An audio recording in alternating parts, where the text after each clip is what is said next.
Jangan lupa untuk di-like dan tekan tombol subscribe-nya. Assalamualaikum warahmatullahi wabarakatuh. Perkenalkan, nama saya Minasari, kelas 96 dari Program Studi Pendidikan Guru Sekolah Dasar Kampus 6 Bone.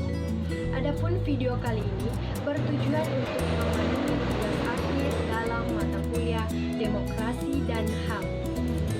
Yang saya bahas di sini mengenai studi koperasi jaminan penegakan HAM antar negara di tengah pandemi COVID-19. Ya, langsung saja. Setiap bencana besar punya potensi untuk sedikit atau banyak mengubah peradaban. Tak terkecuali pandemi saat ini. Global coronavirus COVID-19 yang sedang dihadapi oleh umat manusia di berbagai negara saat ini. Perlahan tapi pasti, kita lihat potensi perubahan di bermacam aspek peradaban dalam pandemi. Selanjutnya, untuk itu perlu adanya jaminan penegakan hak asasi manusia dalam suatu negara di tengah pandemi COVID-19. Ya, adapun jaminan penegakan hak asasi manusia di negara Indonesia di tengah pandemi COVID-19. Sejak pertama COVID-19 di Indonesia diumumkan oleh Presiden Jokowi pada tanggal 12 Maret 2020. Pemberitahuan media nasional mengenai wabah ini seakan tak pernah surut. Ya, Amnesty International Indonesia mencatat setidaknya ada 4 hak asasi manusia yang terdapat akibat pandemi global saat ini. Ya. Yang pertama yaitu hak atas kesehatan, yang dimana masih ingat soal tenaga kesehatan kita yang kurang alat perlindungan diri atau biasa disebut ADP, dan terpaksa memodifikasi jas hujan, plastik sampah, dan aneka rupa materi lainnya untuk melindungi diri mereka saat bertugas. Ya, kondisi itu berarti hak atas kesehatan mereka sedang terancam. Ya, hak atas kesehatan juga ini dijamin dalam Pasal 4 Undang-Undang Nomor 36 Tahun 2019 tentang Kesehatan, serta Pasal 9 Undang-Undang Nomor 39 Tahun 1999 tentang hak asasi manusia. Para tenaga kesehatan, kelompok lain yang juga terancam hak atas kesehatannya di tengah wabah ini adalah kelompok rentan. Menurut pasal 55 Undang-Undang Nomor 24 Tahun 2007 tentang penanggulangan bencana, kelompok rentan yaitu siapakah mereka? Ya, meliputi lanjut usia, bayi, balita, anak-anak, ibu yang mengandung atau menyusui, serta menyandang disabilitas. Mereka semua wajib diberikan perlindungan secara khusus.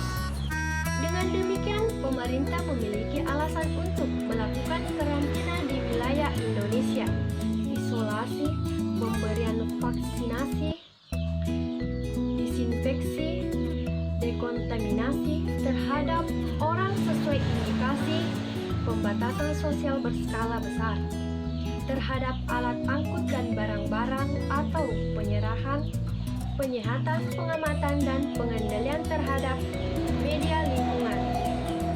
Ya. Yang kedua yaitu hak atas informasi, di mana hak atas informasi ini terdapat di tengah wabah COVID-19 di Indonesia, yakni hak atas informasi. Informasi yang terdapat mengancam hayat hidup orang banyak, termasuk informasi terkait epidemik dan wabah, juga wajib diumumkan oleh badan publik yang memiliki kewarganegaraan sesuai pasal 12 Peraturan Komisi Informasi Nomor 1 Tahun 2010 tentang standar layanan informasi publik. Selanjutnya, hak atas privasi, di mana wabah COVID-19 juga mengancam hak atas privasi. Dalam sejumlah laporan media, dua pasien terhadap COVID Corona merasa tertekan karena pemberitahuan media yang masif tentang hak lokasi tempat tinggal mereka yang disampaikan oleh pejabat publik. Belum lagi dampak dari pemberitahuan turut mengetahui lingkungan terdekat mereka seperti keluarga, teman, dan tetangga. Maka dari itu, pemerintah menghimbau seluruh rakyat untuk tetap tenang dan jangan panik. Pada pasal 17 Undang-Undang Nomor 14 Tahun 2008 tentang Keterbukaan Informasi Publik telah menjamin informasi dan hak-hak pribadi. Adapun pengecualian untuk dibuka bisa diberikan apabila terkait dengan riwayat, kondisi anggota keluarga, perawatan kesehatan fisik dan psikis seseorang, sehingga mengungkapkan identitas penderita corona secara terbuka tergolong penyelenggaraan. Selanjutnya, hak atas pekerjaan, di mana dengan keterapan pembatasan sosial berskala besar atau PSBB, dengan kebijakan jarak sosial dan bekerja dari rumah, para pekerja di sektor formal hingga informasi dari pekerja industri maupun usaha mikro kecil dan menengah hingga pekerjaan harian lepas maupun pekerja berpenghasilan rendah. Ya, upaya hingga memutuskan hubungan kerja atau PHK.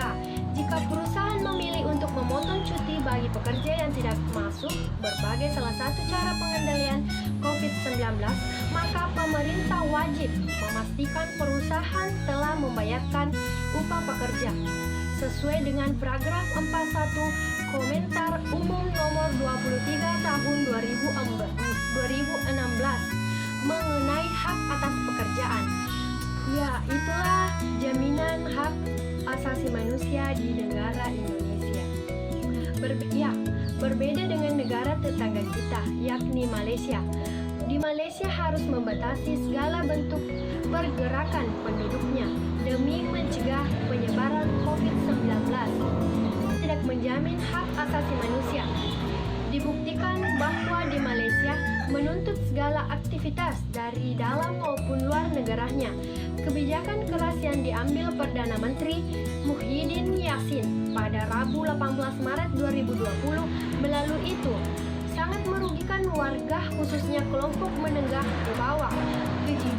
Kebijakan lockdown ini dinilai sangat keras, tak demokratis, dan melanggar hak asasi manusia di Malaysia. Bagi melanggar lockdown dikenakan denda RM1.000 jika dirupiahkan sekitar 3,5 juta atau dipenjara selama 6 bulan. Bagaimana jika masyarakat penghasilan rendah? Apabila kebijakan lockdown ini diterapkan, ini adalah suatu pelanggaran hak asasi manusia. Selanjutnya, di negara maju seperti di Eropa, menerapkan jaringan pengaman sosial, di mana kata stateless pada buku Globalization and its Discontent 2002, asuransi bagi pekerja dan pengangguran lanjut usia sangat memadai. Dengan begitu, jika ada krisis, baik resesi keuangan global maupun krisis karena COVID-19 seperti sekarang, warga negaranya sudah dibekali safety net sehingga mereka tak kesulitan. Di tengah pandemi COVID-19 sekarang ini di Jerman dengan ekonomi pasar sosial atau ESP, peran dinas sosial sangat sentral memberikan jaminan kesejahteraan bagi warga negara.